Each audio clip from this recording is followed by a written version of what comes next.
Hi, everybody. Welcome to another edition of Settling the Score.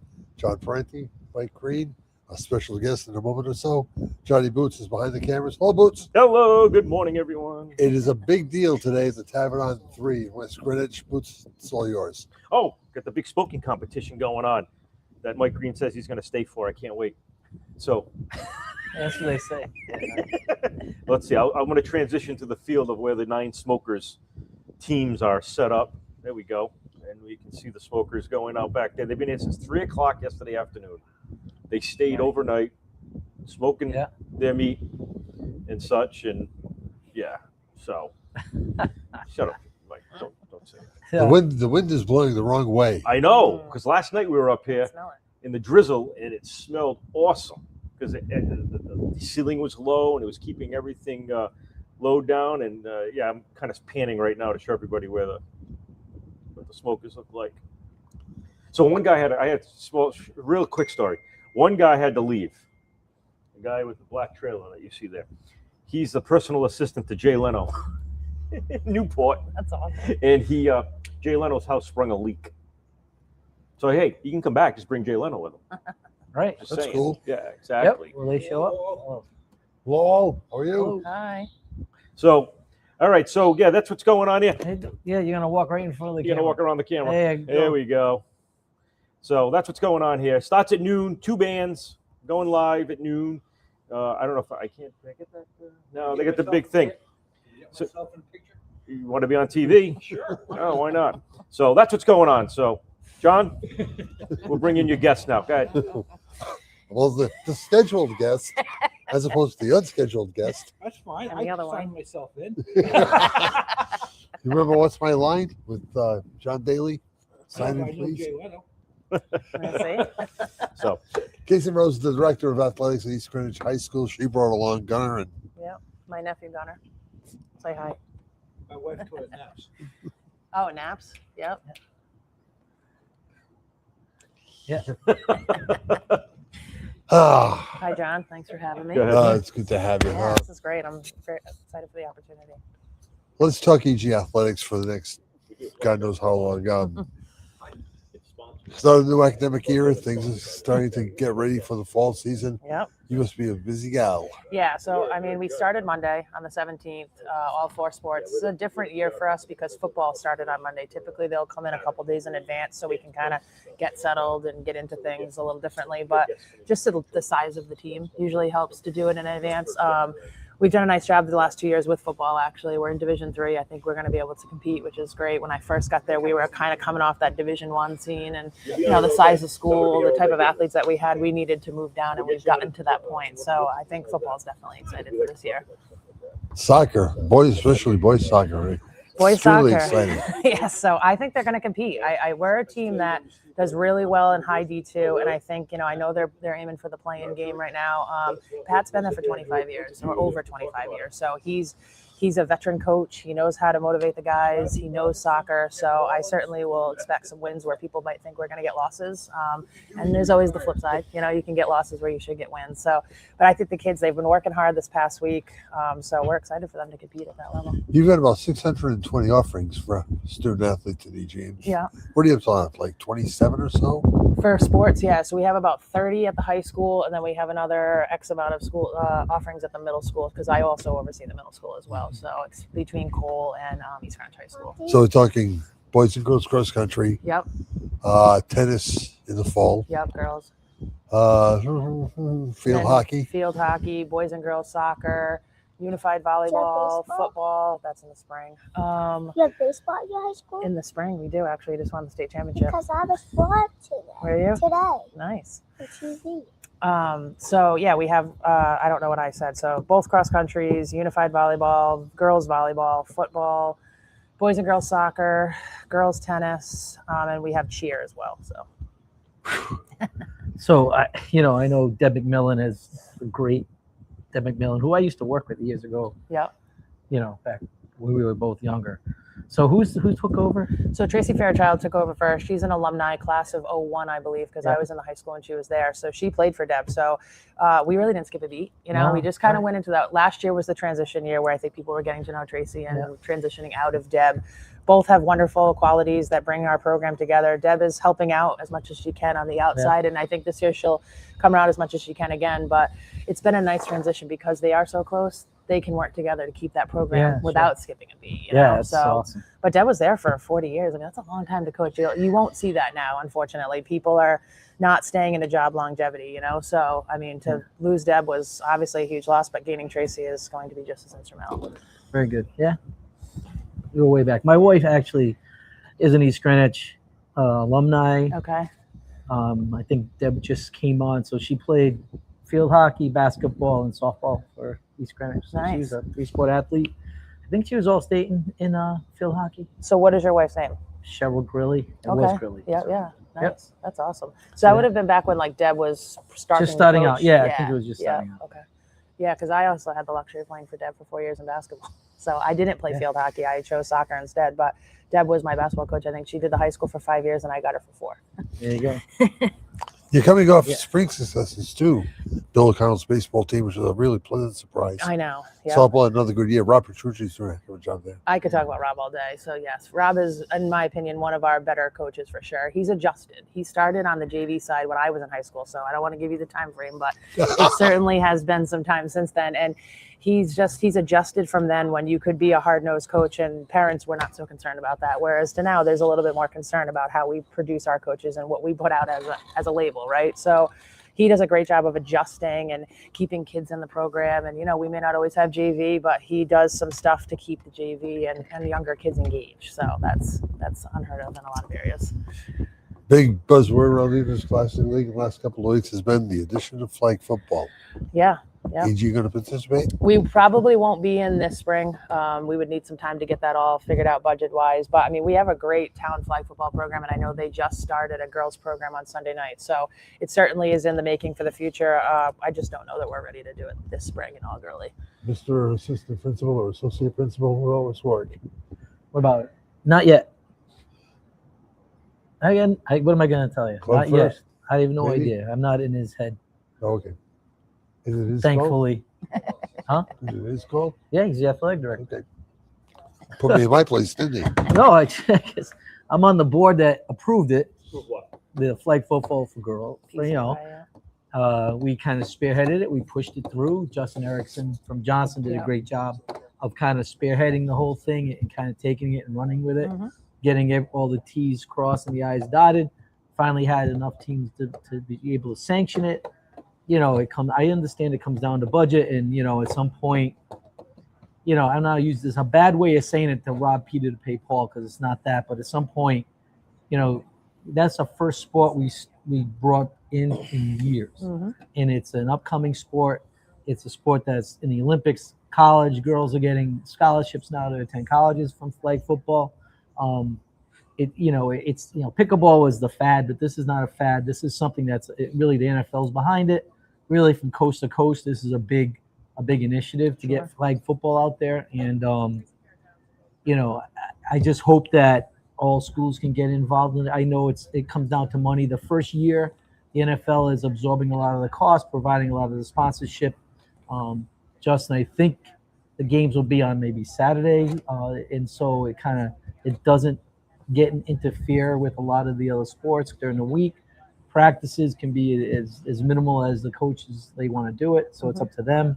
And you know, really, the first time I heard about flag football really in Rhode Island was because of some East Greenwich girls, the Fairbanks kids. Oh yeah. Ava and Brooke. I'm very, you know, my daughter is still friends with those girls to this day, and so they were playing in Narragansett League. Bruce used to tell us all the time. So it's. I think it started as a way these dads that had daughters they didn't want their kid to play football, so they got involved in football that way. But needless, you know, wherever the origin of Rhode Island flag is, it's here. I hope it's here to stay. I can't wait to see what the season's going to look like. Speaking for West Warwick, we have Powder Puff. We have, I want to say, maybe 20 girls, maybe 80 girls. Wow. And it's not run right. So because they think it's 11 on 11, so you have 22 people colliding. It's very dangerous. So I'm glad that, you know, because flag football is now going to be a sport, that we can tailor our powder puff Yep. to fit the rules of the flag football, so that we can minimize the safety, improve safety and make it more realistic to what that product will be if we finally do move into an interscholastic league event. I know track coaches get nervous, softball coaches get nervous, but if you just conceptualize this, the adult is saying, we don't want to do this. Why? For me? Because I don't have a team? Mhm. What's better for the student? Like we're here for kids, this is education-based athletics. So if the students want it and it's there, sometimes some sports have to go. And if you're struggling to field, and I'm going to use softball. If you're struggling to field a softball team, is there a call for softball anymore? If you're pulling 5 or 6 kids, that's not really a big call for softball. You have to co-op now, but now I have 30 or 40 kids that want to play flag football.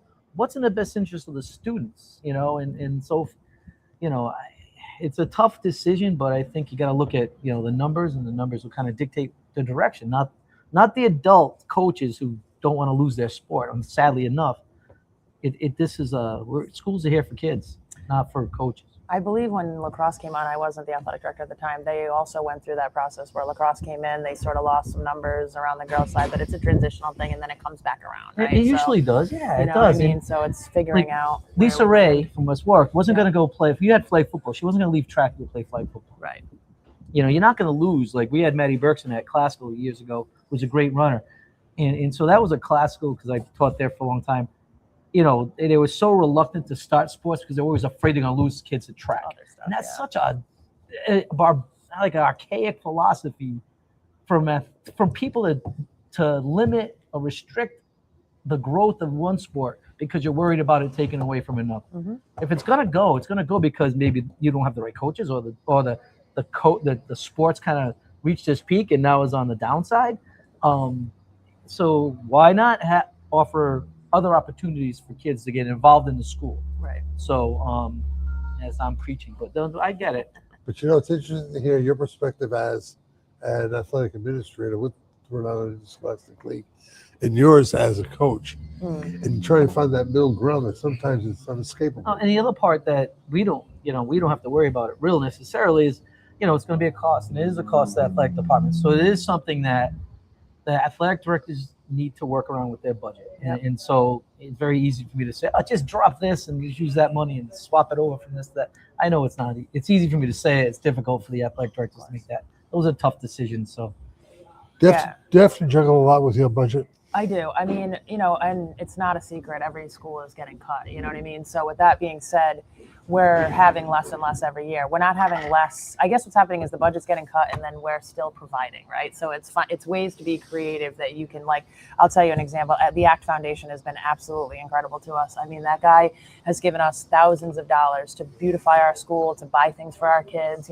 So that's helpful, because it certainly got me through a period of time where I wanted to make the place look nicer, and I know the community did too, but it's when you have a lack of funds, you've got to outsource, right? And we happened to fall upon him. I had a friend who introduced me to him, and he's been a great guy to work with, and I know we're not the only school that uses him. I think more schools probably should use him, honestly, just based on the process and the friendliness of Steve. It's Steve Marola. He's fantastic, and he's helped us out in the middle school and the high school. So I think that's one of the ways that I do my best to be creative without spending the actual money, How easy is it for you to work with guys like him and the people in the Scholastic League? Oh, they're great. I can call them up and they will give me any information that I need. I mean, everyone's got their own agenda, and that's natural to anything, right? Whether it's like a high school or a middle school, and they also have a different climate of school, right? Like what I offer in East Greenwich may not be what West Warwick offers, right? So there's a lot of different conversations to be had at that level, just based on who we are, what we need, and where we're going, right? Like I don't always have to call up there. If I do, it's probably something on the more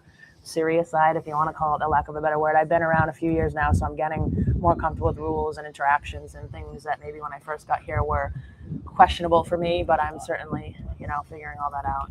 With all those sports you have, the percentage of students who participate in interscholastic athletics is going to be large. Yeah, so we have a 60%. We just did this last year for a budget reason, and we have 60% of our kids in the high school are participating in athletics. And You may not think that's a large number, but when you think about it, when we go down to the number, we give out a 12 season award at the end of the senior banquets. And, we get a lot of kids that sign up, and you'll see a lot of cross country track, or, once in a great while you get the boys that do football, basketball, baseball. But, we offer lacrosse, so they'd be a hockey lacrosse kid or something. So there is a lot of opportunity out there for kids to get involved, and we're so lucky. Our youth leagues are incredible. So they produce so many great programs that encourage kids to start playing at a young age. So, like, for instance, I helped coach the girls lacrosse team this year, and I didn't know anything about lacrosse. It just happened to be a situation that I needed to step into, and it was a lot like basketball. So, like, they had their fundamentals. All I needed to do was add what I might have known and kind of run like a general manager type thing, right? But it comes from the youth leagues. These kids play a lot, know what they're doing, and when they get to us, they're handing us off ready to take it to the next level. We were talking with Joe Fagnoli a couple of weeks ago, and that was the number one thing that he mentioned, the fact that there's not a feeder program, especially in football. Yep. Well, basketball is so strong. They do have the Country Basketball Association. Mm-hmm. The Kids League is very strong, but there's no football feeder program in Coventry. And that says a lot about where his program is headed. And 100%. I mean, we've never had a feeder program. Anyone in East Greenwich ever did football went to the Jags in North Kingstown, right? So this was also prior to all the CTE and transferring and kids playing single sports and stuff. Like, I'm growing up in, late 90s, early 2000s, we played 3 sports. Like, I wasn't asked to specialize, right? So now you've got kids that don't have a feeder system are now being asked to specialize, and it's harder. Like, we get a lot of kids freshman year that sign up that have never played football before because we offer flag, right? So it's one thing to play flag, then it's like today is the official day to put the pads on. So it will be interesting to see out of our 50 plus numbers how many of them find football to be what they want because they've never been hit before like that, especially by a senior or a junior who's been doing it for a couple of years, So, but I'll tell you, John George is fantastic, and he keeps those kids engaged, and he does a nice job, whether we're good or bad, to make sure that the educational-based athletics piece of it is reminded of those kids. how difficult is it for you to find people who put the perspective in student athleticism? The student comes first. Yeah, so when I first got here, it was a lot of teachers, so I didn't have to do that. There was a lot of veteran teachers that were aware of the educational piece of it. I talked to them about that prior to their hire. Like, listen, this is not your private team. If that's who I hire, like, we're not on your private team. We're not going out and winning at all costs and all that stuff. Like, there's a whole entire thing that you need to follow through with. And I've been really, really lucky that, you hit bumps in the road with anyone because their philosophy may be different than what the rule says at school. And you need to be consistent with kids, especially because if you're not, they're not going to eventually get out of their realm of being a teenager, if that's the right way to say it. But I've been so lucky. I mean, I didn't even touch on Bill O'Connell in his state championship. I mean, they went 4 years. I give that senior class a lot of credit. They went 4 years in a row, and they finally got it their senior year. And they struggled along the way too, like any other team. But they came and they did their thing. And to be in a state championship 4 years in a row that's like unheard of, Boots and I had one of your very first games against Tollgate. Okay. In the freezing cold up in the field. Oh, I remember that. Yes. Oh, wait a minute. Did you abandon me in that game? I did abandon you in that game. I'm going to use the men's room. There he goes, driving out of the car. I'm like, where'd he go? There's only one place in East Greenwich that day. Yeah. Football? No, it was baseball. Oh, baseball. It was Yeah. cold. Freezing. I mean, I don't blame him for leaving. I wish I could have left. Yeah. I remember that. But somebody had to do the game. And out in that field, it's wide open, so there's no like cooling down if it's getting like. You talk about getting electricity down there? That's a great question. We could certainly ask that. We probably should. We have it everywhere else on campus. Let's talk about facilities as well, because one of the strengths of any program is athletic facilities. Mm-hmm. After building Kachiri Field and some of the things you've done there, where do you feel that you rank?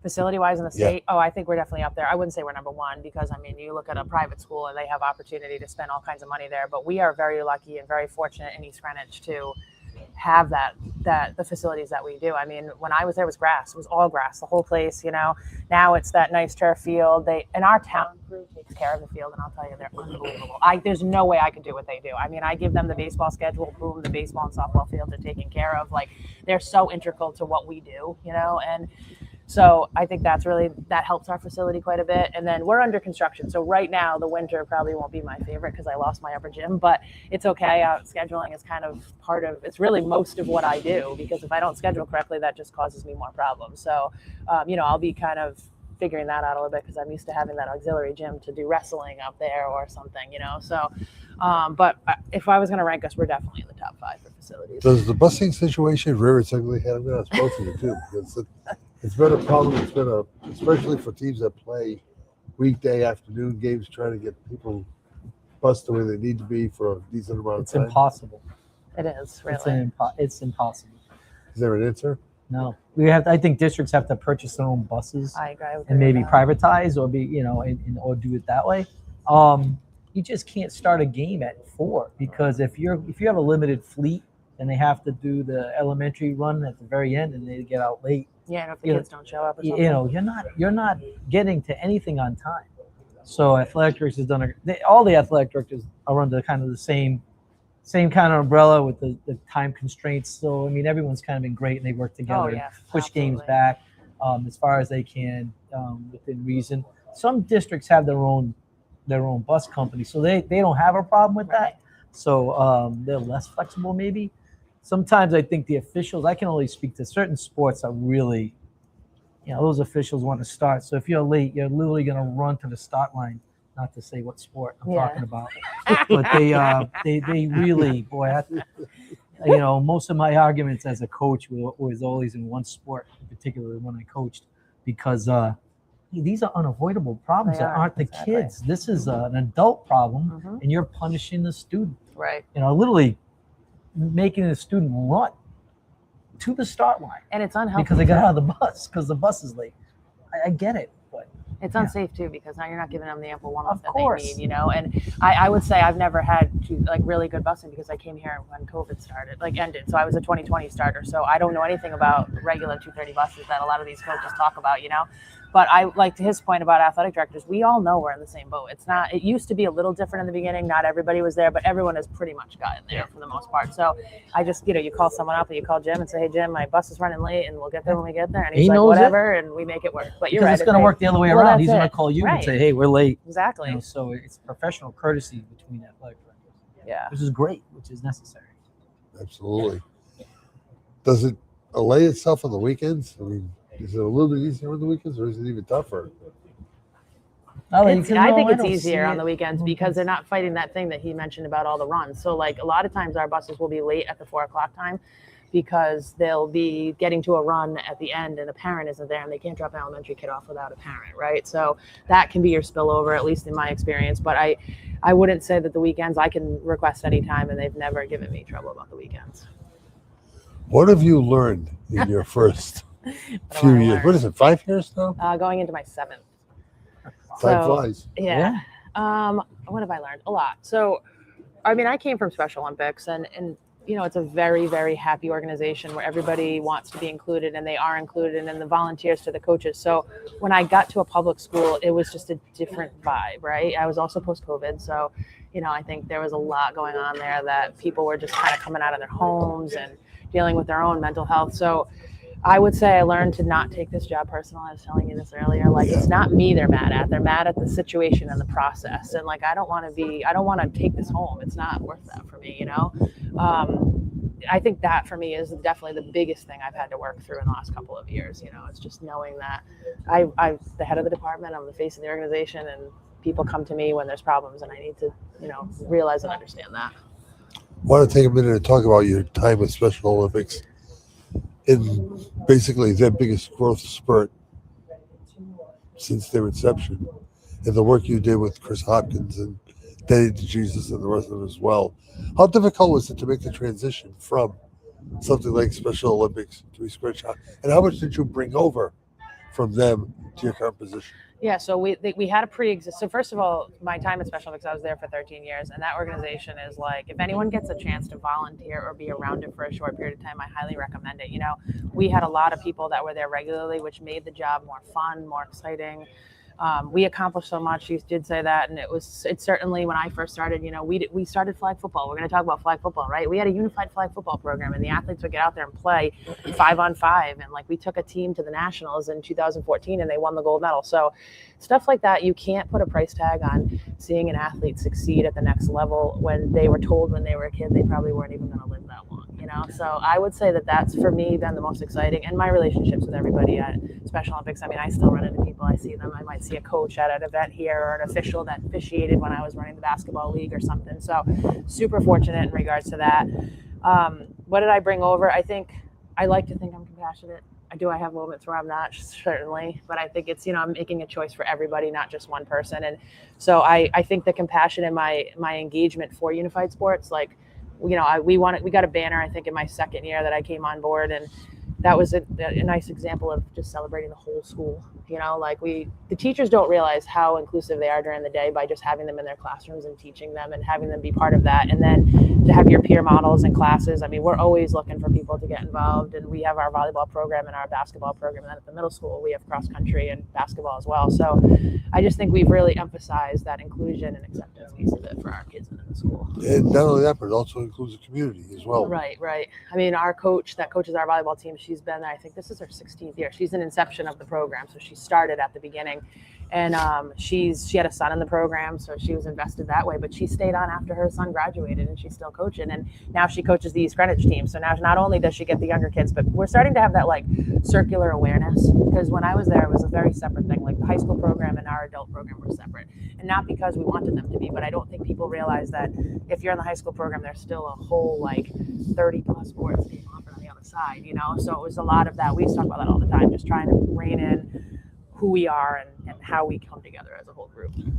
Boots, if I was to ask you the number one event that we did last year, the event that we had the most fun at.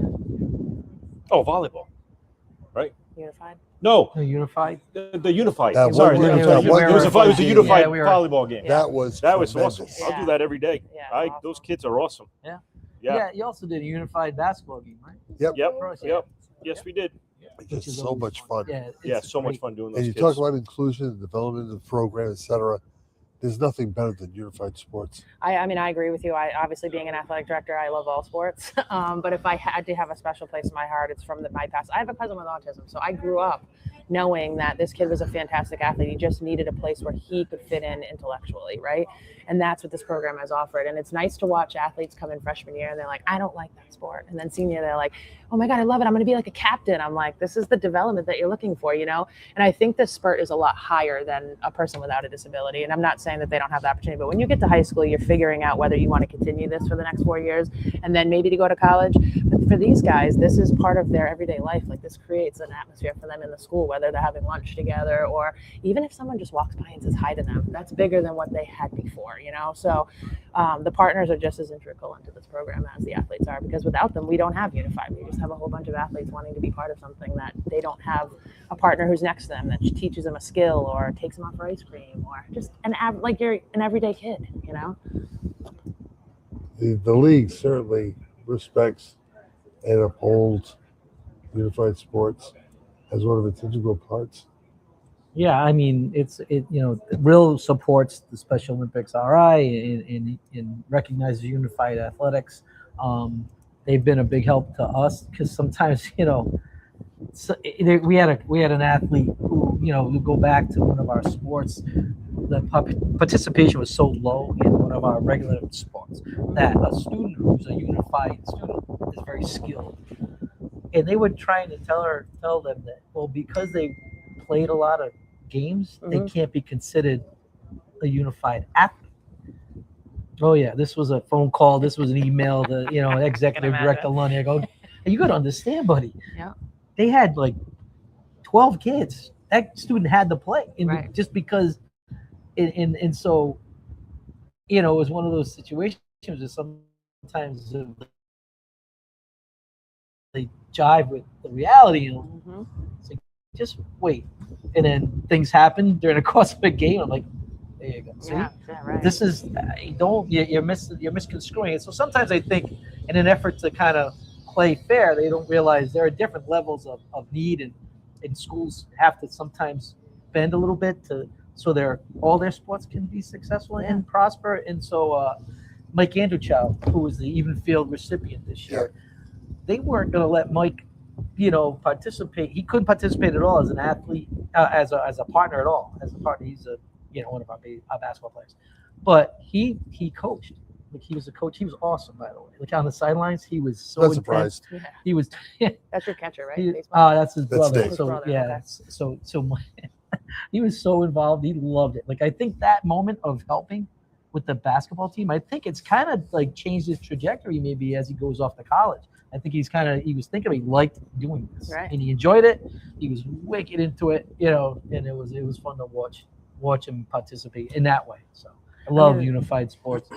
That's how I got involved, really. I helped out my cousin. My aunt was like, "You're going to go volunteer at a practice." And it was a sport I'd never played or done before. So I was like, all right, whatever. I went, I fell in love with it. I did not major in it in college at all, but it just happened to work out. I was in the right place at the right time to apply for the position. So it was the same thing. Yeah. It's a moment in time that changes your life forever. Yeah, And it's sure. either can take advantage of it and go that special ed way Yeah. or be more involved in other Yeah, areas. of your certainly. life, It's awesome. And it Yeah. certainly helps coaching. I'll tell you, I'm much more calm now as a 40-plus-year-old coach than I would be when I was You're in my not that 20s. old. You're not that old. Yeah, but I see the maturity in myself just, kind of when I was in my 20s, different.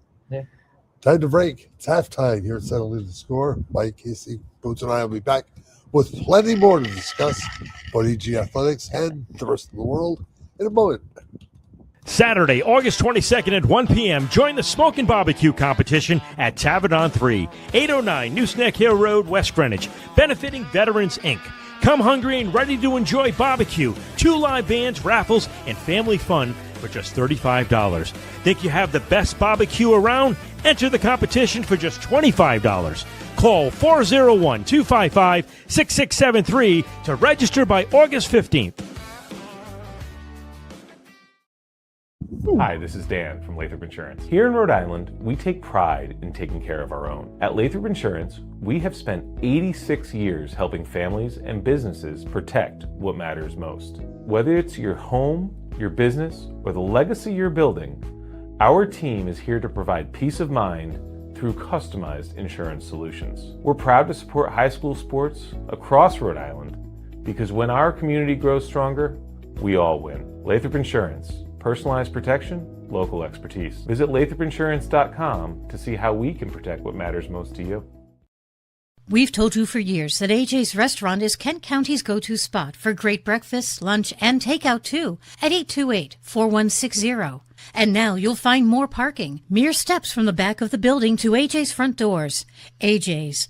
Plenty of those world-famous home fries, plenty of parking, and as always, popular for breakfast, popular for lunch. 1365 Main Street, West Warwick. You may not be able to tell from the outside, but cars are more complicated than ever on the inside. That's why you need to take your car to a place where the technicians really know what they're doing. Our experts have been repairing cars for almost 60 years. From simple brake jobs to complex transmissions. There's nothing the experts at AMCO haven't seen or fixed. That's why we know cars inside and out. AA MCO. I'm Johnny Mack, General Manager here at Sandy Motors, and since 1988 we've been making car buying wicked easy for Rhode Islanders. So come with me and let's go see how wicked easy we make it when car buying. From cars, trucks, and SUVs, Sandy Motors has the selection you want at the price you want. Get approved now and see all our inventory at sandymotors.com. Every vehicle in certified condition for you to drive for many years to come. Sandy Motors, where making car buying is wicked easy.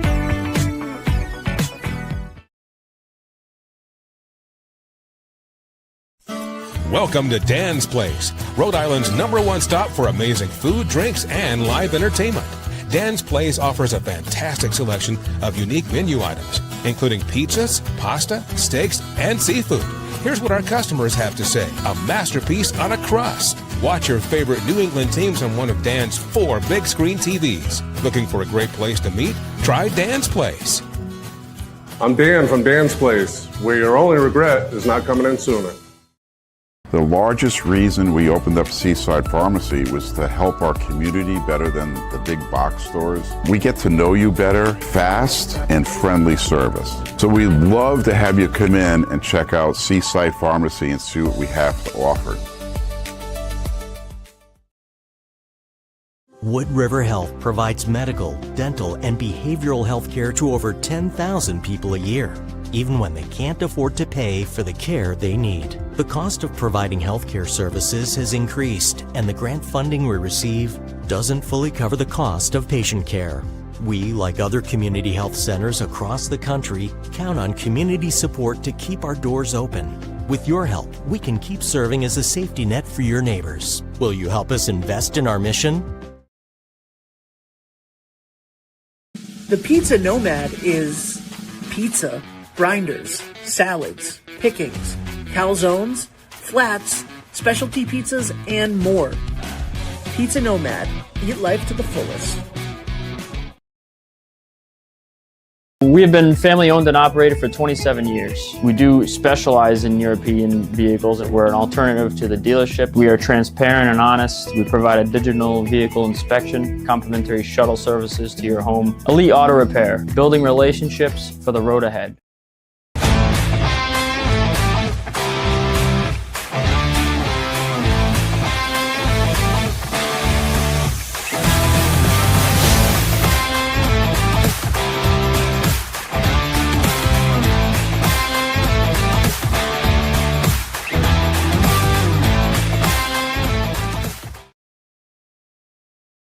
Since 1974, Bill's Place has been serving up great times and unforgettable food. From family celebrations to post-game meals, it's the spot Kent County calls home, right on Main Street in West Warwick. Bill's Place has been part of the community for over 50 years, and it just keeps getting better. Come see what everyone's been raving about. For takeout, call 401-828-2300 or visit us online at billsplaceri.com. Bill's Place, where tradition meets great taste. Back on Southern the Score with the second half of our program for today. Boots, you want to give us another little oh, you want deal to do a what's little going thingy? on? Yeah. Okay, hold on a second. Let me get this set up here. Yeah, so as you can see at the bottom of the screen, barbecue competition at Tavern on 3. You know, I didn't even say what it was benefiting. I didn't even say that. Yeah, It was benefiting Veterans, Inc. And an organization that helps veterans with housing and jobs and mental health and a lot of services that Veterans Inc. help the veterans with. And if you can see, I'm just kind of pan out there. You can see these guys smoking all the barbecue, chicken, brisket, rump roast. You know about rump roast, John. That sound good? And stuff like that. Yeah.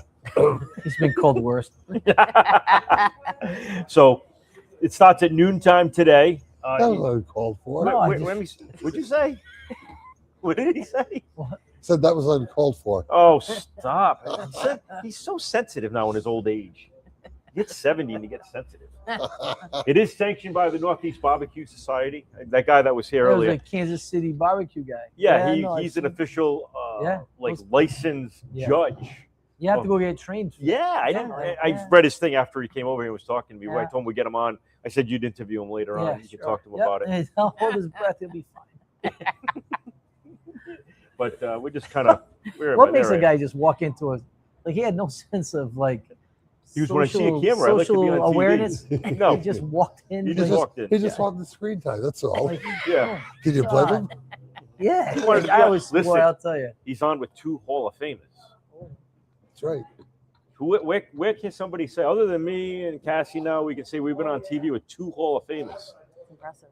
It just Broadcast Hall of just Famer. John. And now a football coach Hall of Famer. Nice. Was that a recent selection? Yeah. A few years ago, I think. A couple years ago. Congratulations. Well deserved. He loves signing Thanks. autographs. Yeah, does he? Huh? I'll get his Yeah, after. just longevity. That's all it was. They give you these things when you've been around for so long. They want to get rid of you. Get him out of our hair. They want to get rid of you. Mike Green, HOF. No, why would I ever do that? No. John does. It's on your Yeah, signature, isn't it? it's you know, it's the only Not thing mine. for the two that I'm very fortunate. It was just a matter of we had great athletes. It's really about the athletes. It's less about the coaches. It's all you got great kids. You're a great coach. You know, and that's kind of, you know, it's our fault when we lose, and it was all them when they won. So it was really, I'm not judging my status based Before on we my get own. back to Cassie and we talk sports, I just have to ask, how much do you get off your tuition for repping Assumption College and Assumption softball? Nothing. Unfortunately, wouldn't that be great? But unfortunately, I don't think anyone watches. So That's what Ben loves hearing that. well, I don't know. I got a phone call the other day saying, "Oh, there's 4 people that don't watch." Actually, Maybe you know when what? we Hold jump on off one the second, bridge Ben. there. Hold on one second. He's on my computer. I got 15 people All right, watching. that's right now. 9 more than last week. All right then. I always say that because I think it's you that brought it. yeah, brought it I in the think, viewers. honestly, I That's think you. it's Gunner. It might be Gunner. Gunner. It's probably I think Gunner. they saw Gunner and they were like, we're going for why it. not? Because Right? they get sick of looking at us, right? Hearing us. What do you have to say? Yeah, what do we have to say? We had nothing. I know. We just rhetoric. You're trying to have fun. Yeah. For an hour. it's all Ben gave fun. us permission to go overboard, by the way. If you want to Nice. go All overboard. right. Thanks, Ben. So, So I'll let you guys take it over. Well, I just want to find out when I have to be back to eat. Oh, 1 Studs- o'clock. studs 1 at o'clock, one- they're going to start serving food. You'll know by the band going on. Hey, you going to show up this week? Huh? To what? I just want to make it publicly known. 3 weeks in a row, Mike Green says, "Hey, are you at the tavern?" The guy will stay afterwards. And the last couple of weeks, I've helped cook. You staying at the tavern? Yeah, I'll be by to see you. Yeah, this is a sports show, so I think we're not talking sports right now. I think we should be talking sports. I'll let you I talk can't stand sports. when EEI does that. When they start talking about everything else but sports. So let's do sports, right? Settling the score, isn't it? Yes, it is. I'm settling a score right now. So what did you do during summer vacation, Coach? I had a great summer break. I look forward to that time to decompress and kind of come back, rejuvenated, if you want to use that for lack of a better word. So I went to Florida for a week, which was hot, but it was nice to just get out of the state. I'd left on the last day of school.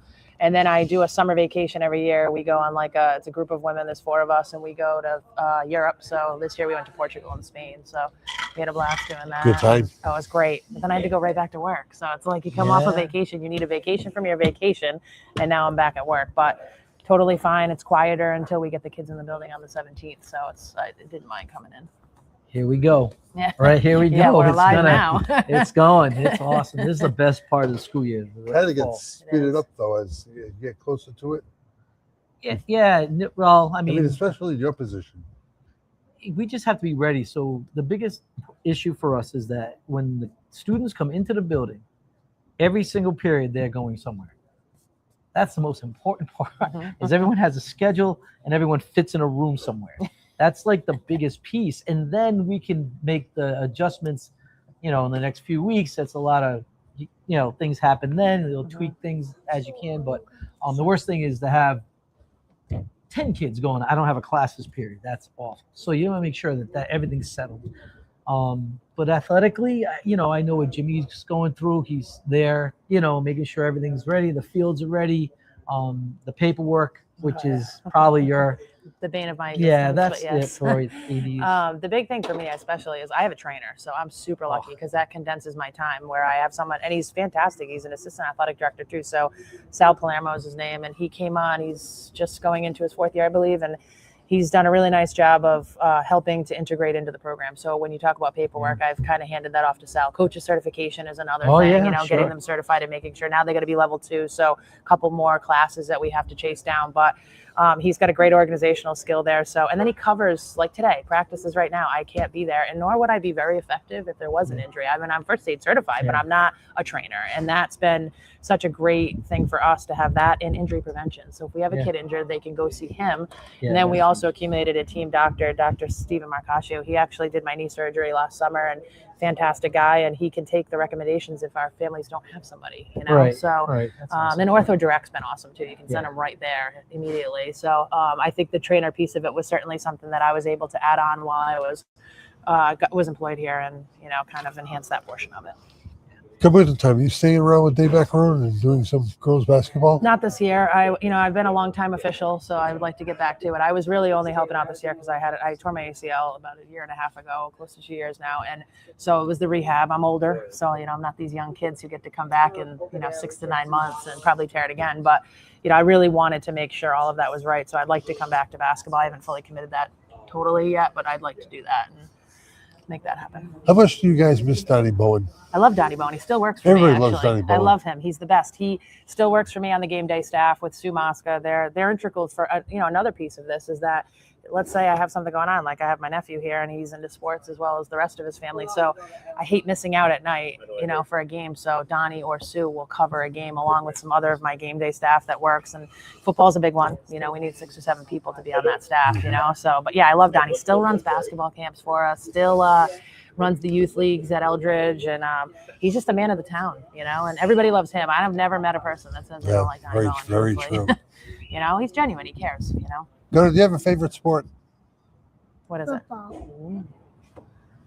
What's your favorite team? What's your favorite professional team, though?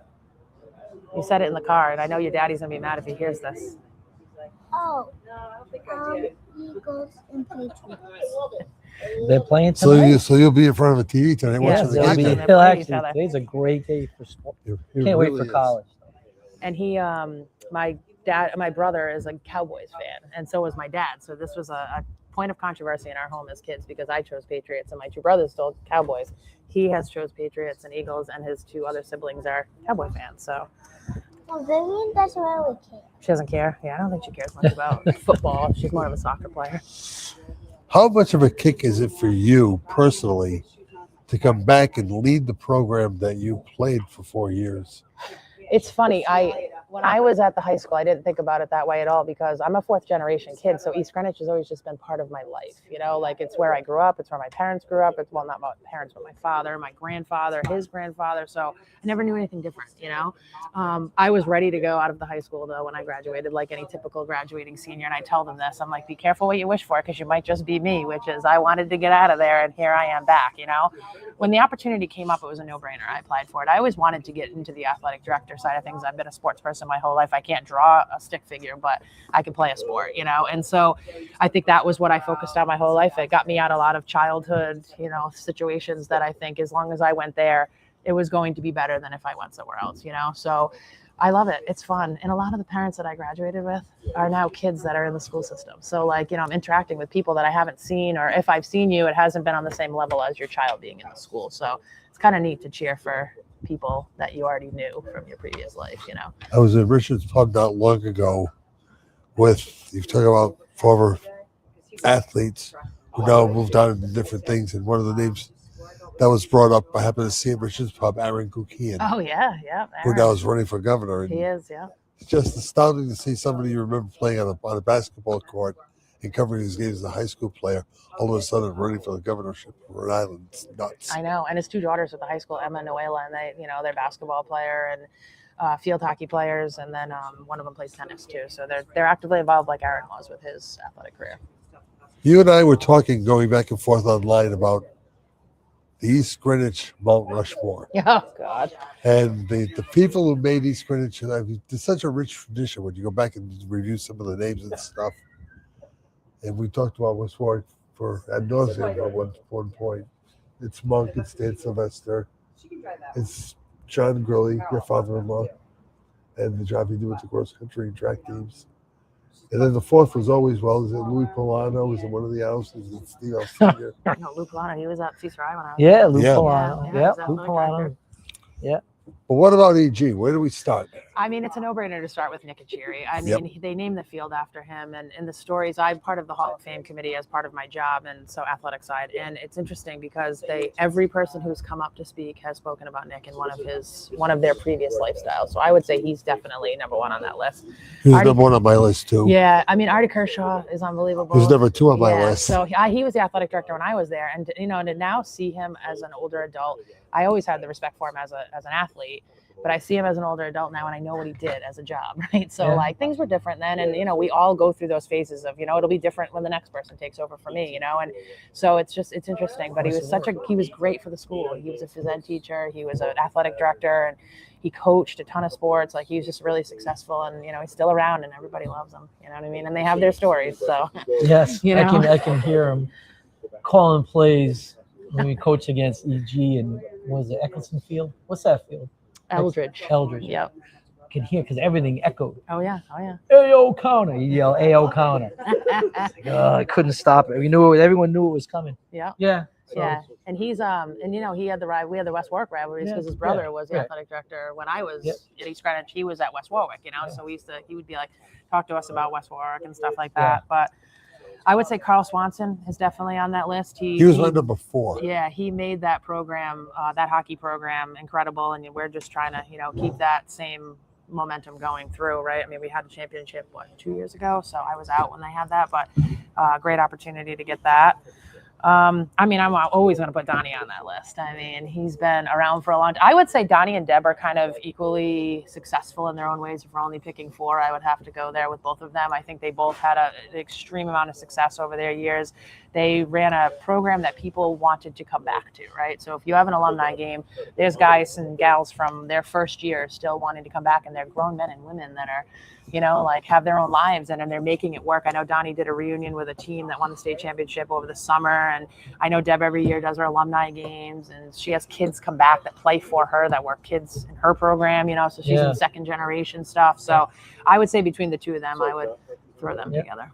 And that's so hard to do, I think, in the public school setting, because I think public school wise, there's really not a great choice. You're going there because you live in the town. Correct, so right.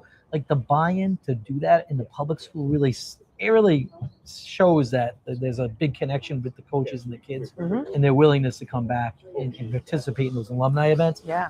Private schools, yes, because everything's kind of branded for that lifelong, commitment to whatever private school you've gone to. Right. Public school is not that. It's not that easy.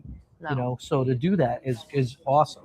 To have that many kids come back. Yeah, and religiously too, Yeah, by the that's way, pretty you good. know what That's I mean? they love their Yeah. school. They love Yeah. their community, and that's awesome. Yeah, which is nice for us because I mean we have alumni that want to come back and they want to go to East Greenwich. It's not easy to live in East Greenwich. It's not a cheap world over there. You know what I mean? So to live there, you really have to be able to be there and afford it. You know, and so I think it's nice to know that families continuously want to come back for that reason. You know. You mentioned Donnie and the reunion he had with the state championship team. That wasn't the Art Fillet Brown West group, was it? I believe so. I don't know exactly who was there. Donnie would be able to kind of tell you more. I just know that they came into town as a group and they met up and they did a weekend. They did like a Richard's Pub thing. They did a pool day. So like they really came from all over to come back. So what was the year that he won the championship? Would that have been that team? Probably. It goes back to like 80 something. Sounds about right. Late 80s? Yeah. Yeah, so that might be right. Early 90s. It might have been that early 90s team, actually, now that you say that. I think Dan Forbes was on I that think they team. won it at Bryant College. For some reason, the championships were held at Bryant that year. And I want to say they beat North Providence in the championship game, but that was a super team. Yeah, and Bryant was one. They did the playoffs when I was a Bryant. The championship was the Dunk, which they went back to, which was kind of cool because I got to ref a basketball game there after being a player there for 2 years and losing, by the way. But it was a nice opportunity to go back and see the Dunk. So I'm glad the Interscholastic League brought that back. We don't talk about losing. Losing is a non-entity. You know, it's not like the score. No, of course not. I just had something else pop into my mind that I wanted to, yeah. You didn't say your fourth, though. You said that Carl Deb was Deb was actually my third. Yep. Carl was my fourth. So I feel pretty good about that. Good for you. It just shows you have you're a well of knowledge. A bon vivant. Yeah, for sure. If I knew what that meant, I'll agree. Is it good? Is it a good thing? It is. Oh, all right, maybe not. Living around here, absolutely. Yeah. But you get to deal with Small. Yeah, West Warwick and East Greenwich. Yeah. Small town, small area. Yeah, because I met you way back when Good. you were the You were an Legion athlete. coach. Yeah, but you were a Legion coach with the Allman family. Remember? Yeah, Billy oh, Allman? yeah, Yeah. So Billy was in my class. I had all three of them. Yeah, Megan. I had- Megan. I mean, I don't want to talk athletes, but talk about somebody who was an outstanding athlete in our school district and went on to play a different sport than she played for her entire career. Yeah. You know what I mean? So, but she certainly is up there. And in then the Bill and conversation. Katie, the class of the earth, they're just great people with three Oh, great yeah. kids. Mhm. Now the grandkids come along. I haven't seen Bill in a while. And they're in East Greenwich too, the grandkids. Yeah. Yeah, which is great. You know, once again, another family that I interacted with when I was younger that has kids. You know? So what is your number one challenge as we head into the new academic year, Coach? It's definitely construction. Right now we have no locker rooms. We have no upper gym. They're redoing our auditorium. So the space condensed from a life that we knew to now, right? It'll be fine. It's going to come back online, but it's certainly the scheduling challenge of the winter I'll run into because they just dropped the schedules for the winter. So now I got to sit down and see what that looks like and then kind of add it up to a timeline that goes along with our upper gym. But I would say that's our biggest challenge because things are constantly changing. I mean, I've moved offices a few times. Like it is what it is. But luckily we have a trainer mobile station outside that if I really ever got stuck, I could go work out there. So he's working out like by the concession stand. So he was uprooted as well because he was part of that locker room project. But I just keep thinking like in a year, this will be a thing of the past, Yeah. Can we take a few minutes to just talk about you? And we know what Gunner's favorite teams are. Do you have time to follow professional sports or college sports? Yeah, I mean, I purposely find my way to disconnect from work. I have to, you know what I mean? Like, we're a job where we could be 24/7, similar to you, Mike. You could be 24/7. Things happen regardless of whether or not we're busy. Like, it just happens, and we are the people that need to answer to that. So I do purposely put Sundays aside for myself, which means I get to follow a lot of football. So like, my friends come over, we, cook out and watch football. So I've been a Patriots fan my whole life. I'll be a backup Dallas Cowboys fan just to keep my dad happy. But yeah, I'll watch that. I watched World Cup all summer. That was awesome. I mean, I played college soccer, so this was like, what an opportunity to watch real, true soccer players play. I mean, that's an impressive level to be at, and it was great soccer, and it was fun. And I wasn't just rooting for the U.S. I was watching everybody. So I'm an NCAA basketball fan. But I don't watch basketball during the season because I'm out reffing every night, so I don't get that opportunity to sit and watch it. So the tournament is an important piece for me. But yeah, overall, I do watch a lot of sports. It's who I am, and I enjoy it, and I have a lot of friends that watch it, so it's sort of all-encompassing, I guess. So one question from Mike. I was watching Channel 12 Sports last night, saw the interview with Marquise Buchanan, who you're familiar with, of course, having been playing against you. He went to You were in classical. Hendricken when he was in classical. Sure. But then again, you get that classical bloodline. AJ Pina is petitioning for a fifth year of Hate this. eligibility. Hate this. You made your decision. It's it. You're not going back. Colleges should not accept those kids back. Oh, I agree. You've made that decision. You declared. You took a bite of the apple. Before these students come out of college, they have, they have agents who will predict how they would fare if they leave or they use another year, so that they know where they're going. Right. You can't take a bite of the apple. You stick your toe in is with the agent and you predict. That's okay, because that's the nature of it. But once you leave, take a bite of the apple, and you don't like it, and you want to come back, you're done. You're done. You had your time. This is ridiculous at this point. So tell these kids no. You were the first thing that came to my mind. What does Mike think about this? Oh, I hate it. It's just over convoluted. It's you want your cake and eat it too. I don't want to be accountable for my decision. This is really indicative of what we're dealing with these student athletes of this age. We just can't say no. You can't. They can't accept no for an answer. They want to keep pushing it, and that's it. Yeah, I don't agree with that at all. Yeah. I think it's awful. Yeah, because it bothers me because when you let that student athlete back, what happens to the true student that's coming out of high school? Even that doesn't happen anymore. If you're really good, you got to go to prep. You got to reclassify. Right. The high school senior becoming a freshman on a team is not happening. It doesn't happen, which that is a much bummer anymore. for them because Right. it's making everyone have to be scandalous. Right, and you're do just all these kicking things. everyone. Yeah, so it pushes it back, and ultimately that student's selfishness, who's played for 5 to 6 years, that selfishness is affecting someone who hasn't really started their journey yet. And I think that's what we have to look at, not the kid who didn't get his way, it didn't really work out the way they thought it was going to work out. You're affecting the student who's a senior, who's trying to get recruited. And if you backlog everything, it just affects those kids. And if you read the NCAA manuals, which are basically about yay thick, 400 some odd pages, there's such an emphasis in the first 3 or 4 pages about student athleticism and being a student first and then the athlete. Where's that going? There isn't. That doesn't happen. That sounds good, but right? It sounds great. In the small market areas and small divisions, like my daughter's going through this right now. She has to carry 15 credits to be eligible to participate in sports. And so now she's struggling to make sure she gets 15 because, she doesn't want to take a class that doesn't help her towards a major just to take a waste credits. So, she's chasing that 15. She's gonna have a tough year. And it's harder too if you're like someone who's like a nurse or a teacher, not a teacher so much, but a nurse where you have to do Forget it. clinicals Nurse, and stuff. Like it's so making it very hard on, especially the girls that want to do that because the boys are used to jumping around. That's the nature of men's sports as they get older. But the women are going for an education with the hopes of playing a sport. So there's a different balance in that regard. We see that we have nursing majors on the team, and so they have a hard time with their practicals just to be able to make games and practices, and this is their life. So and there is no next step in the softball world unless you're going to stop playing, your co-ed bear league. That's it, really. And so they're done. And so these are young women who are going into their career that they're passionate about. Mm-hmm. And so really there isn't a measure. The measure is your job, your training comes first. Right. And that shift happens as you get older, in especially in the nursing major. Yeah, so we see that. Even on a smaller scale, Matt Gowdy, who was one of my former Legion players, in like my 33rd year of coaching, was to go to UMass Dartmouth and play baseball. Mm-hmm. Came out of accident with Greenwich, went into the nursing program, and wasn't able to cut it. He just had to dedicate himself to the nursing program and had to cut short his baseball career. Yep. That's the kind of thing that it's unfortunate that it happens, but now we're seeing that it happens less and less. No, it's part of life. It really that's what that's what if you're a grown up, this is what grown ups have to make tough decisions. Right. So that's kind of it. But back to the PETA thing a little bit, doesn't it? It bothers me that you're even given the choice instead of cut and dry, the NCAA saying, sorry, you can't. Now there are legal challenges and it goes to the courts and there's socio and economic things that are. So I think I just filtering read in. that the NCAA filed an injunction on those. Yeah. Good.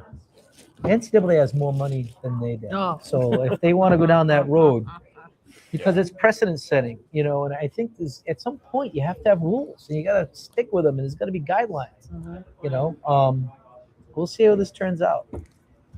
I know Jim Fleming is hoping for him to come back. But then again, what happened to the coaches who coached 4-year students, get them to graduate, were happier than pigs and you know what? Because their contracts are tied into their winning. You want to Yeah, I go was look at gonna his say, contract? That's another problem. It hurts students when they're tied into winning because if that kid could be one of your better players, but because they're choosing academics, they become a second-tier player. Yeah, absolutely. Absolutely. So does that do it for this edition of Settling No, we Scribble? can keep You can go as He's long ready as you to want. go. I don't care. You got places to be. I don't. No, he's ready to go. Look, he's got a battery charge. I'm here to He's plugged I'm- in. He's good listen, to go. I'm here till like 10 o'clock tonight. So I'm looking at my watch and I'm saying, oh, it's time to go. But no, we can go a little overtime. you want to? You go as long as you want. I mean, Are you hosting a injury fund game? No, they're going to Burrville. We did what, like 2 years ago? Yeah, it was great. Yeah, and then Burrville. Hey, so I have an issue with this. So I really, because like back in the day, the injury fund was kind of regionalized. Yep. We could host it. West Warwick could have hosted it, and I like the fact that Tollgate, West Warwick, EG, and Pilgrim. I like that. I thought it was those schools that are close together. Yep. And they're pretty even. Mhm. And then all of a sudden things kind of went different ways, and you're going all the way to Burrville. Yeah. For Right. a half a game. Right. what It's going to purpose? take you longer to get there Than than to to play. play the game. I think they added an additional JV opportunity too, so we could at least have like more kids play than just the half the game. so what's the purpose though? Why did they change it? Why change something that worked? Because I feel as though because teams wanted to play, they wanted to make it a real game. So they were they said, well, we don't want to play a half a game. We'll write a check, whatever, and then not show we're up. going to play a full game against another opponent. So that just kind of creates a fraction among all the teams from the pool that you are going to play. The injury fund, I think, I don't know if people understand the history. I know you do, I do, yep, because yep. you have, it's your world. We've utilized it a lot. Yeah, I mean, I don't think principals, and I get it because they have other things to really think about, and superintendents, but when you participate in an injury fund, it covers your program, coaches, athletes. So if you get hurt at practice, it covers what your insurance doesn't cover. But you have to. But the spirit of it is you have to participate, and then your gate goes towards it, and so that's kind of the buy-in. So when schools say, "Well, we don't want to do it," you're kind of just putting your own opinions in front of kind of what's best for your school community. So, and I don't, as a coach, I never liked it because I felt like it was a stressful for half a game that meant nothing. You're risking injury. No, it's not. No, See, it's I never think it's about risking risking injury. injury. See, I I don't ever think play so a it sport is. for rich. You Why play not? because you don't play a sport then. Because don't walk outside. Don't get in the car. So why the NFL? Why does the NFL tout not having a preseason game because these they're guys afraid? make millions of dollars in his guaranteed contracts. This is something that's it's a righteous thing, and so it's done for the right reasons. So it's a half a game. For me, when you coach, where I coached, you can't lose a quarter. You can't you have to win everything. So when we had an injury fund, we prepped for an injury fund like we prepped for the championship. It was 100% dedication, and it gets like for half a game it was tough. So if we made it a meaningful game, I can live with that, but still have an injury fund, like still take the gate and still participate. Then it becomes an issue with the officials because the officials will do it for free. But if it's a full game, now, what are we doing here? We're working for a full game. So pay them with the gate too. You're going to you have big schools. I think in the small schools, I love the more the round robin concept where there's 2 games, back to back. And I like that. You'll get more fans. But for like a big school with a big following, like the University of North Kingston, they bring a ton of people. So you can play a full game. You're not going to lose a lot of money.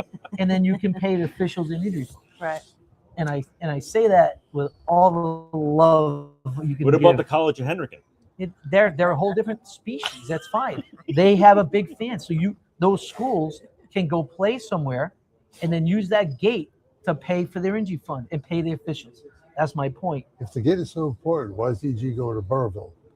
Because I think that's what they told you about. They give us spots. Yeah, they were told to do it. This isn't. We just do what they tell us. And But I it's think- interesting too. I think there's a lot of officials out there that don't realize that they can be covered as well. Like we're self-contracted, and God forbid you have an injury and you're not covered. So I think they're paying half game fees now to officials to get them to engage, which will certainly help. But like I have always said, especially as a basketball person, we could do 3-person and like teach the younger people how to do 3. You know what I mean? It's an opportunity to do that. Basketball's But a big. That's it is. kind They're of a big one that doesn't like to do it. they don't like Volleyball, to do I think, is also another one. Yeah. But we just not thinking outside the box in Yeah. that regard. But I'm glad that we're they're back on and. I it's heard important. next year is going to be a good. I think they kind of fixed the football part. I believe think they did, that's yeah. kind of what I heard. So, as far as like this was very disjointed and like teams pulling out and made other teams have to pivot. And, like that's why they're driving to Burrville.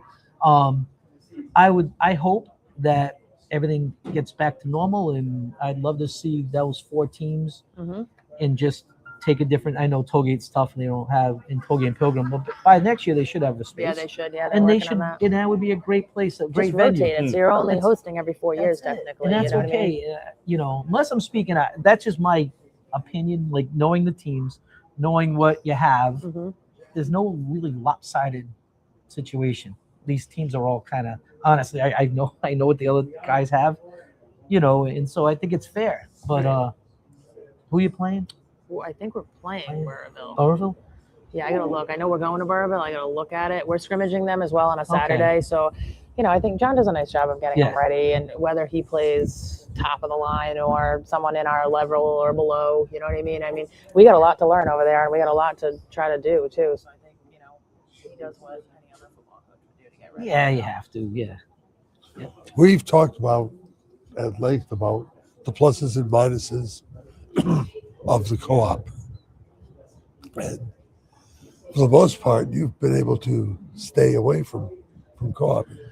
Yeah, we had a fantastic relationship with Tollgate for hockey, and then because they have to go to be just Warwick schools together, they were unable to come back this year. I do think there needs to be a discussion about the numbers in co-oping. I think you'll see it in boys hockey especially. It's a sport that's changed a bit, and it's not, the landscape isn't the same. Years ago, we talked about Carl Swanson, the number of guys and talented guys that he had back then did not require that. I think now we're in a situation, we always lose kids to private schools. I mean, we're East Greenwich, it is what it is. Like they go to Hendricken, they go to LaSalle, they go other places, and that's the nature of who we are, right? So I think, eventually we'll have to get back into the co-op of hockey. We did it for gymnastics to get it off the ground. We started as an independent, and then North Kingstown and us also needed the same thing, so it worked out. But yeah, we have been very fortunate to stay away from that. And I don't think it's a bad thing. I just think that if you can run your school independently, it is a great thing to do that because you're dealing with one community and one philosophy. And the 2 that we've been with have been fabulous. And we do girls hockey in Cranston,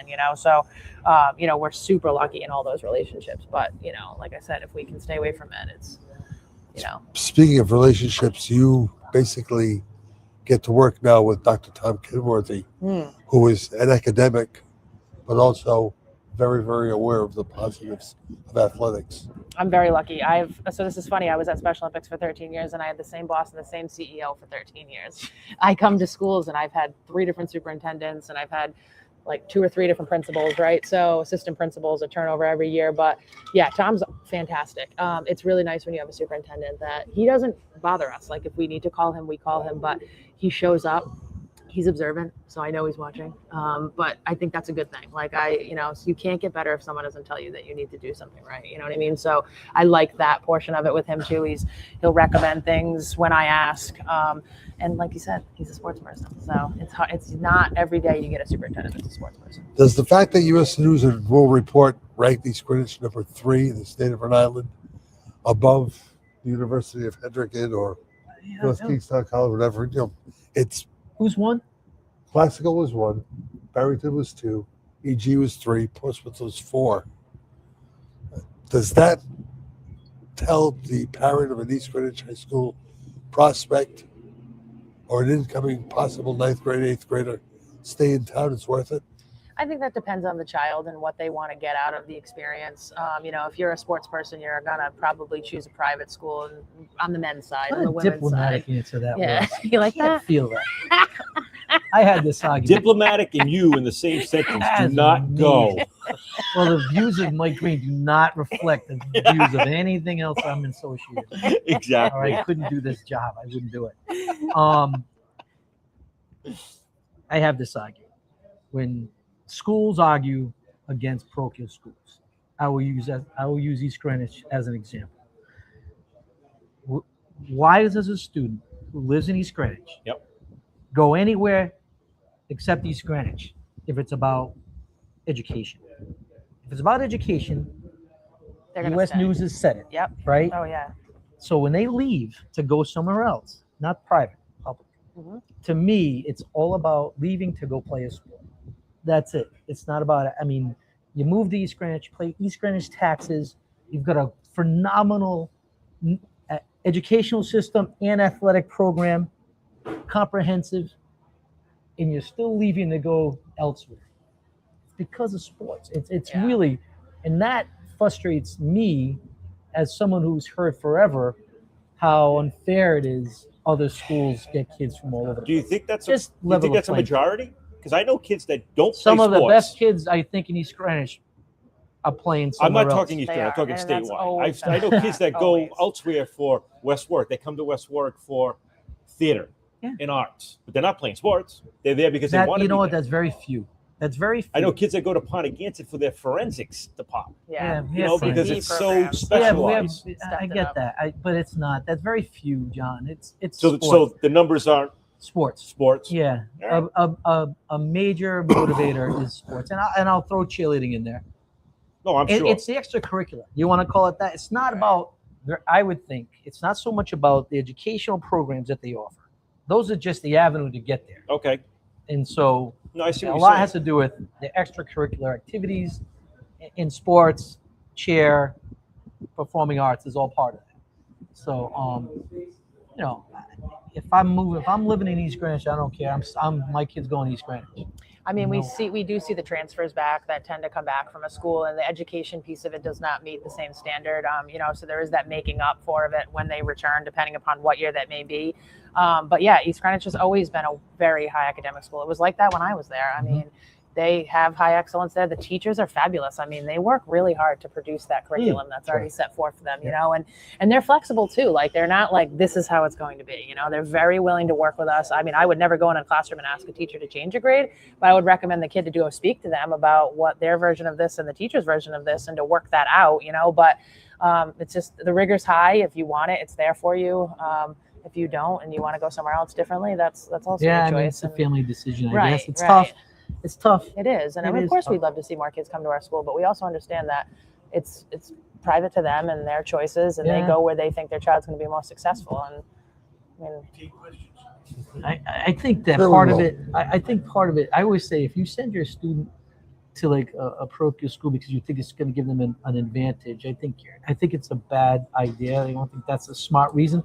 You want to send them to a different school because of you're an alumni yourself, or the philosophical. If it's a parochial and you want a Catholic education, I think that means something. But just to send them somewhere because you think the sports are going to get them somewhere is a tough thing. I think they're going down a rocky road We have an off-camera question from our studio. Come on, our audience. studio audience, our first one.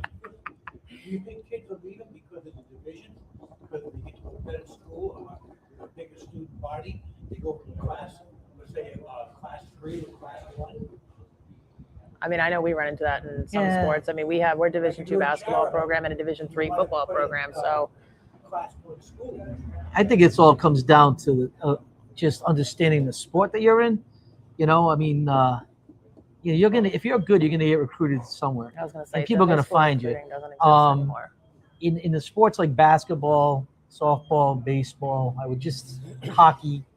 You know, a lot of these kids are getting recruited outside of the high school real season. They're playing AAU. That's where they get noticed. Yeah, because those colleges realize, A, I can't get there because our season's the same as their season, so I can't watch them.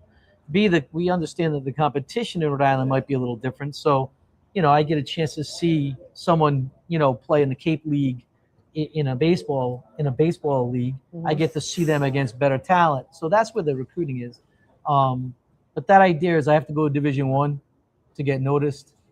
You know, football, maybe I would think football, it would matter, because that's where they do get recruited. But then you go to camps. Right. So if you go to a camp and I'm a Charo kid, like a Benna Sermley was a Charo kid back in the day, 6'5", 6'6", like 300 pounds. Yeah, guess what? You can go Division I, II, III, IV, and a college coach is going to see that kid walk through the door. Oh, yeah. He's not going to care about his competition because now we'll put you with our competition. So, you know, to me, to answer that question, I think it's just parents not knowing how the whole thing works. And I think you can stay in that school. And I think it's just a parent wants to say, my kid goes to Division I. You know, the kid wants to say, I go to Division I. You might not play. I mean, I played college as a 4-year player, and we were not in Division I in every sport that I played in. You know what I mean? So it's interesting that you're to your point about outside recruiting. It's not. We never see coaches at high school games anymore. Not like it was when I was younger. I mean, you certainly saw them if they were interested, and they would come toward the end of the season. But it's all AAU now. It's all outside those private programs, which is also, in my opinion, in some regards, it's hurting the kids because they're asked to play a sport 9 months out of the year. They're never giving themselves breaks. They're specializing. So I think for all the good, there is that negative too. Is it technology part of it too? Because they watch a lot of film. Yeah. And then they get themselves a videographer or whatever they call them nowadays, and they videographer you, and then they send it off. You send tapes off to recruiters. Right. And online, they use their Instagram and social media Sure. quite a bit. You know what yeah. I mean? We didn't have that. I had to call someone's house if I wanted to talk to them when I was in high school. The visits from coaches are out the door it's now. just a different style now. There's a lot of that NIL money if you're really, really good. You know what I mean? So it's just the landscape is significantly different than it was, I think COVID kind of kicked that off as far as with the technology. Yeah, type of like thing. posting your stuff. But even so even as a college coach, like I'd get tapes. You know, here's a game film of mine. I'd have to go through the whole tape. The kid played in the last 3 plays of the game. Now you got huddle. I'm like, yeah. Huddle's the best, everything but for it's you. all just highlights. Like, all right, yeah, of course you're going to put the best plays. Yeah, your best stuff. So is it in the big? So you have to look at the time of the game. All right, are we in the fourth quarter here? So you're getting is clips. Right. So is this the fourth quarter against the JV team this kid's putting out together, or is this the starter? So, you know, everything's very subjective if someone's putting something out. Right. And I think coaches understand that. That's why I would say to those athletes, go to the camps, go to the realistic camps. Like if you're my height, I'm not going to the Notre Dame football camp. Right. All right. But I'll go to the Nichols football camp or like a UMass Dartmouth football camp because that's kind of where I am. You know, but I think sometimes people think that I need to go here because I want to go there. Right. Go be a student. Go grab the pennant, put it on in your dorm room, go to all the games and have a great college experience. I mean, if you look at the percentage of kids that are recruited to college, it's very low. I think it's like 1% of all high school kids go on to college and 3% if you're a runner. That's really low. Like, think about your numbers and all of the opportunities. And I'm not saying that kids shouldn't think they can't go because that's something you'd ever want to do to a child. But also being realistic to know that this may be the last 4 years of your life. So experience it in the best way possible, you know, and not be so stressed out about recruiting or trying to go all these places. If deep down in your heart, you know, you don't want to play in college, because if you think high school commitment's a lot, you haven't seen the best of it yet. I got a comment, a couple of comments. Oh. We're getting comments. Nice. I can view the comments on my screen. First comment is Gunner. Yeah, comment. People are saying you are so well behaved. you deserve something special when you get off the air He's today. gonna get it. Don't worry. We already have a I'm plan. telling you, I in got a couple of place. comments from Yeah, people he's saying you're a good texting me boy. right now. He deserves, no question. He's so well behaved and patient. Oh my He God! is patient. And the second comment I had was from Ben, our boss. Nice. He says, "Thank you so much for allowing us to broadcast East Greenwich sports. We're excited about the program in East Greenwich and the community, and can't wait to continue this more and more this year and expand." So that's from Ben, but I like the one. Yeah, no, I'm glad you mentioned that. He's doing a good job. Hey, they're commenting. He's I'm reading getting them. to the end, but I think he's I'm reading them on the he's happy to be screen. here. But thanks to Ben. I mean, you guys have been great.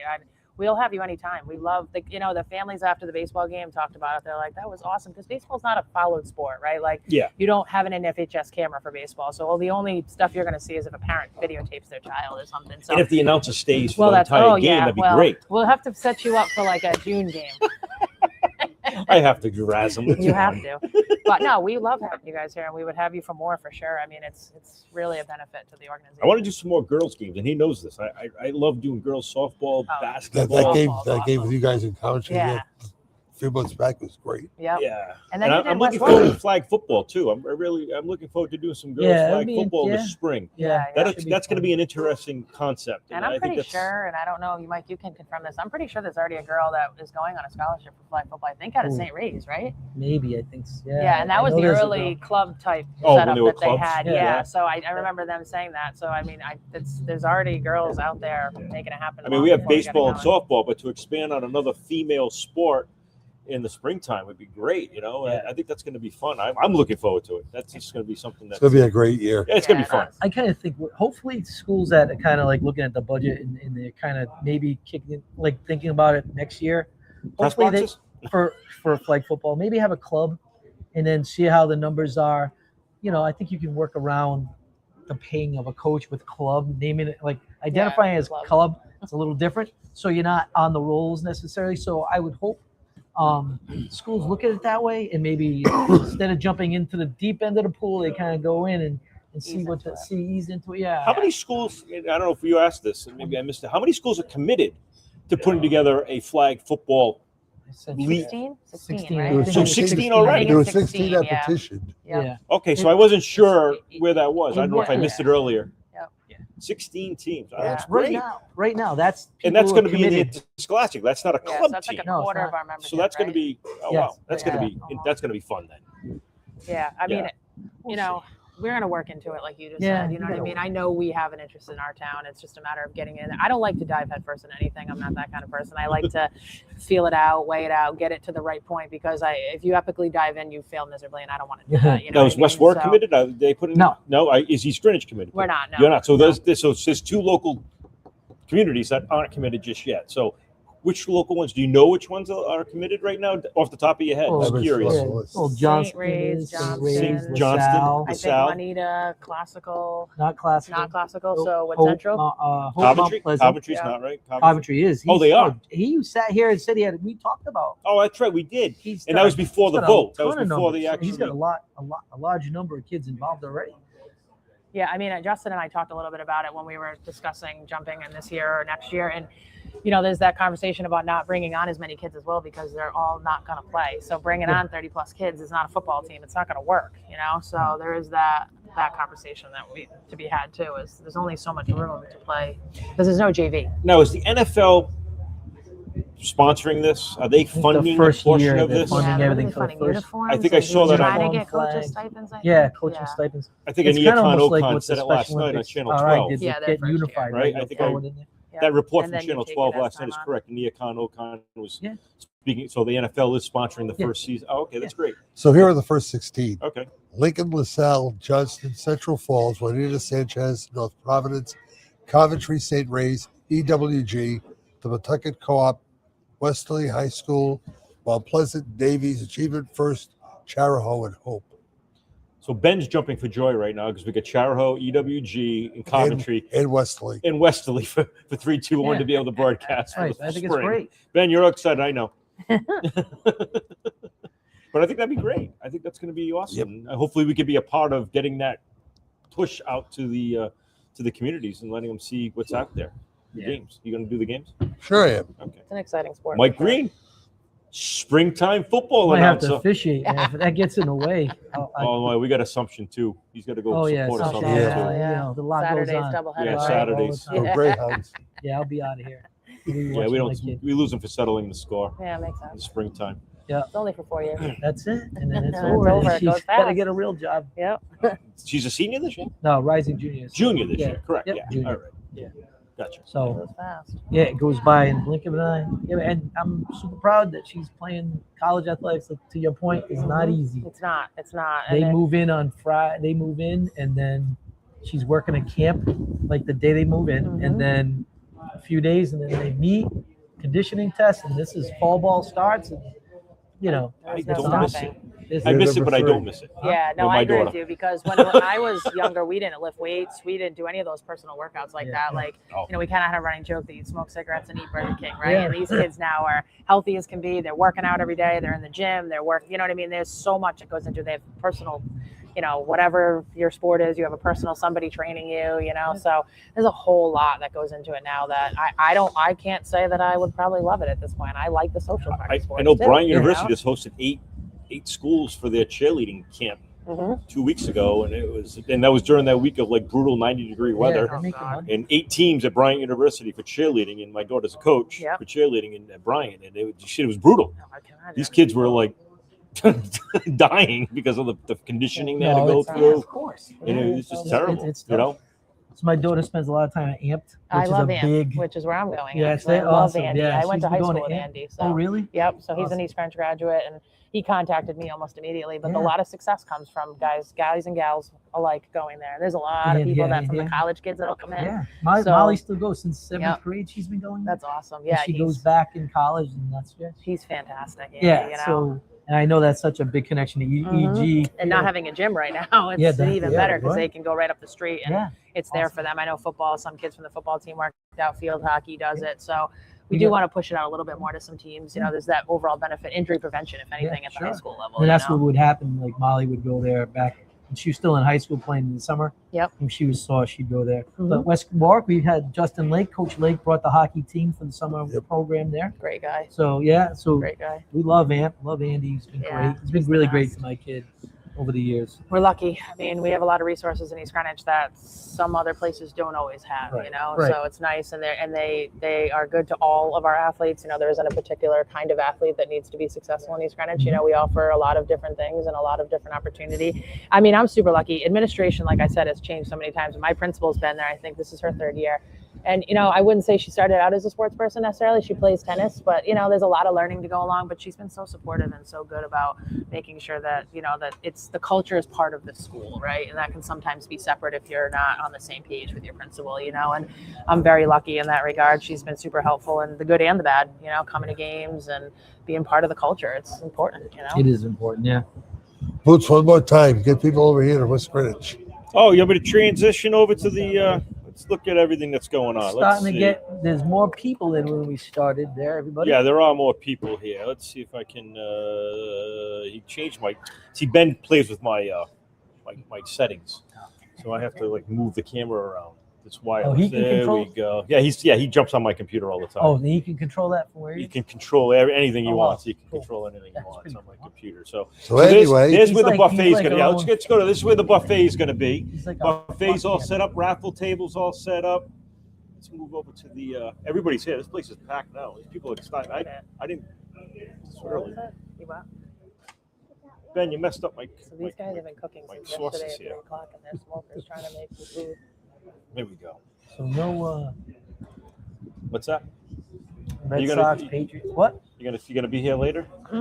It's cold. I have to. I The gotta go band put is something setting on. up here. They came back. I don't know. Oh, I was told 12 judges.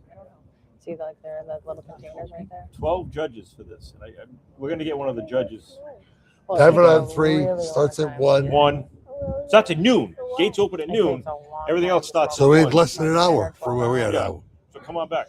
And of course, the big question of the day, Gunnar, you have to answer this for me. Patriots are playing the Eagles tonight. Who wins? Be the predictor. What do you think? You want the Eagles? The Eagles. Oh. Whoa. All right, so you've heard it. Upset in the making. Cassie, thanks. Thank you for having me. This I was hope a you great had a time. good- Yeah, hope you had a thank good time. No, it was great. It was awesome. And now Gunner's going to get us something because he's been so good. So where are we going to lunch? Yeah, where are we going? McDonald's. I knew that was Oh coming. yeah. See?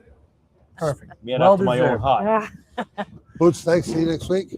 Oh, we'll be here. We'll be Michael? back here next week. Molly moves in. Honestly, yeah, all kidding aside, Molly moves in next week, so I don't So know where maybe I'm gonna not. be. Yeah, So we might have to get a guest host. you might. Yeah, I gotta figure that out actually. Okay. 'Cause I know they move in, and she's like I said, camp on Sunday, so I think she's trying to get in the residential life to get in a day earlier, so we can get her moved in probably Saturday. So I don't know. I doubt it. We'll figure it out. Nice seeing you. Join us next week to see if Mike is really here or not. Go Avengers. Go Avengers. That's right. See you next week, everybody. Thanks for being with us. Go Hounds.